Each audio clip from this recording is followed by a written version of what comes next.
അടുത്ത 8051 internal memory organisation ചോദിച്ചിട്ടുണ്ട്. University question ആണ്. ഓക്കെ, പോത്ത് റാം ആൻഡ് റോമിന്റെ ചോദിച്ചിട്ടുണ്ട്. ഓക്കെ, നമുക്ക് ജസ്റ്റ് നോക്കാം. ഇത് തിയറിയാണ്. ഇത് കഴിഞ്ഞിട്ടൊരു ഫിഗർ ഉണ്ട്. ഫിഗറാണ് നമുക്ക് ഇമ്പോർട്ടന്റ്. ബട്ട് ആദ്യമായി theory നോക്കിപ്പോ. The 8051 has two types of memory, and these are program memory and data memory. രണ്ട് ടൈപ്പ് ഓഫ് മെമ്മറി ഉണ്ട്. പ്രോഗ്രാം മെമ്മറി ഉണ്ട്, ഡാറ്റ മെമ്മറി ഉണ്ട്. The program memory, ROM, is used to permanently save the program being executed. നമുക്ക് program memory എന്ന് പറയുന്നത് ഇതാണ്, റോമും. നമ്മുടെ data memory എന്താണ്, റാമും ആണ്. ഓക്കെ, ഇപ്പൊ പ്രോഗ്രാം മെമ്മറിയിലാണ് നമുക്ക് എന്ത് ചെയ്യേണ്ടത്, പെർമനന്റ്ലി നമ്മുടെ പ്രോഗ്രാം എക്സിക്യൂട്ട് ചെയ്യേണ്ടത്, സേവ് ചെയ്യുന്നത്. While data memory is used for temporarily storing data and intermediate result created and okay, നമുക്ക് ടെമ്പററി ആയിട്ട് ഡേറ്റ കൊടുക്കുന്നതും ഓർ ഇന്റർമീഡിയറ്റ് ഉള്ള റിസൾട്ട് സേവ് ചെയ്യുന്നതെല്ലാം ഇവിടെ ആയിരിക്കും, റാം ആണ്. And used during the operations of micro control. Micro control use ചെയ്യുമ്പോൾ ഇടയ്ക്ക് വരുന്ന ഇന്റർമീഡിയറ്റ് ഡേറ്റയും ഇന്റർമീഡിയറ്റ് റിസൾട്ടും ടെമ്പററി ആയിട്ട് സ്റ്റോർ ചെയ്യുന്ന ഡേറ്റയൊക്കെ ഇവിടെ ആയിരിക്കും നമ്മൾ റാമിലായിരിക്കും പ്ലേസ് ചെയ്യുന്നത്. Depending on the model in use, at most a few KB of ROM and 128 or 256 bytes of RAM is used. ഏത് മോഡലാണോ അതിനെ ഡിപ്പെൻഡ് ചെയ്ത് എന്തായിരിക്കും, നമ്മൾ ഈ സൈസിലായിരിക്കും നമ്മൾ എന്ത് ചെയ്യുന്നത്, റാം റോം യൂസ് ചെയ്യുന്നത്. ഓക്കെ, അത് കുഴപ്പമില്ല. ദെൻ ഇന്റേണൽ റാമിന്റെ സ്ട്രക്ചറും കാര്യങ്ങളുമാണ് ഇനി പറയേണ്ടത്. ഇത് നമ്മൾ ഇത് വെച്ച് പറയുന്നതിന് പകരം, ഇത് വാല്യൂസ് എഴുതിയിരിക്കുന്നതിന് പകരം നമുക്ക് ആ ഫിഗർ വെച്ച് നോക്കാം. ഓക്കെ, ഫിഗർ നിങ്ങൾ പഠിക്കേണ്ടത് ഈ ഫിഗറാണ് പഠിക്കേണ്ടത്. അടുത്ത് ഓക്കെ, ഇതില് നമുക്ക് ഡേറ്റ എഴുതിക്കുന്നതാണ്. ഏറ്റവും ലോവർ ഇവിടെ 00 മുതൽ ആണ് വാല്യൂ സ്റ്റാർട്ട് ചെയ്തത്. ഇവിടെ ബാങ്ക് 0 ആയിരിക്കും, പിന്നെ ബാങ്ക് 1, ബാങ്ക് 2, ബാങ്ക് 3. ഓക്കെ, ഇനി അത് കഴിഞ്ഞിട്ട് ഇത് 4 ബാങ്കുകൾ കഴിഞ്ഞു കഴിഞ്ഞാൽ 16 ബിറ്റ്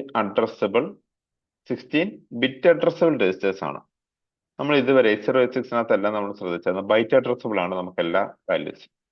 ഓക്കെ, ബട്ട് ഇവിടെ 16 എന്തുണ്ട്, ബിറ്റ് അഡ്രസ്സബിൾ രജിസ്റ്റേഴ്സ് ഉണ്ട്. ഓരോ ബിറ്റിനും നമുക്ക് എന്ത് ചെയ്യാം, അഡ്രസ് ചെയ്യാൻ പറ്റും. ഓക്കെ, ശ്രദ്ധിക്കുക, 8086 ബൈറ്റ് അഡ്രസ്സബിൾ ആണ്. 2000 എന്ന് പറഞ്ഞു കഴിഞ്ഞാൽ നമുക്ക് 2000 ഇരിക്കുന്ന 8 ബിറ്റ് വാല്യൂസ് നമുക്ക് ഒന്നിച്ച് ആക്സസ് ചെയ്യാൻ പറ്റും. ബട്ട് ഇവിടെ അങ്ങനെയല്ല, ഇതിനകത്ത് ഓരോ ബിറ്റ് ബൈ ബിറ്റ് നമുക്ക് എന്ത് ചെയ്യാൻ പറ്റും, അഡ്രസ് ചെയ്യാൻ പറ്റും. അങ്ങനെ എത്ര എണ്ണം ഉണ്ട്, 16 എണ്ണം ഉണ്ട്. ഓക്കെ, അത് കഴിഞ്ഞാൽ 80 ജനറൽ പർപ്പസ് രജിസ്റ്റേഴ്സും ഉണ്ട്. ഓക്കെ, അപ്പൊ ലോവർ ഹാഫ് ആണ് നമ്മൾ പറയുന്നത്. ലോവർ ഹാഫിനകത്ത് 4 ബാങ്ക് ഉണ്ട്.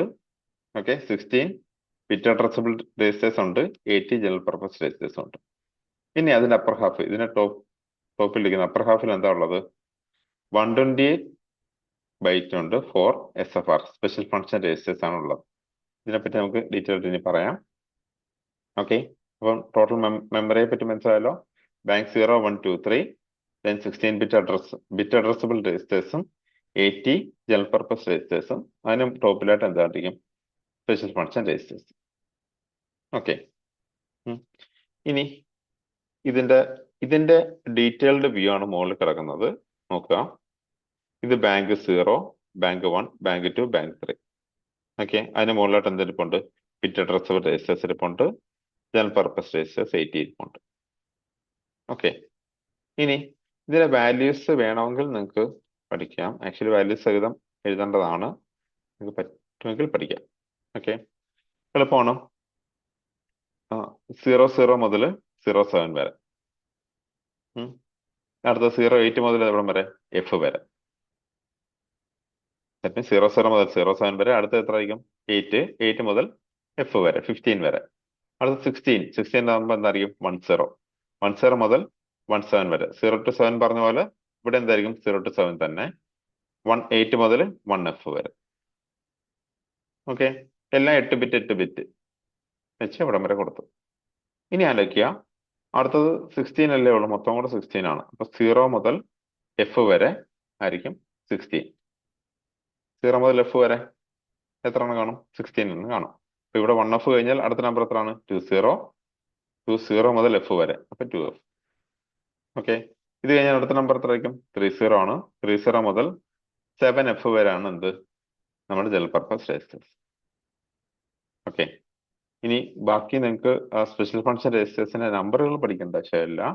സ്പെഷ്യൽ ഫംഗ്ഷൻ രജിസ്റ്റേഴ്സ് ഏതൊക്കെയാണെന്ന് മാത്രം പറഞ്ഞാൽ മതി. ഇത്ര മാത്രം നമുക്ക് വേണമെങ്കിൽ മാർക്ക് ചെയ്യാം. 7F കഴിഞ്ഞാൽ അടുത്ത നമ്പർ എത്ര ആയിരിക്കും? 80. ഓക്കെ, 80 മുതൽ FF വരെ. ഓക്കെ, ഇത്രയുമാണ് മെമ്മറി ഓർഗനൈസേഷൻ.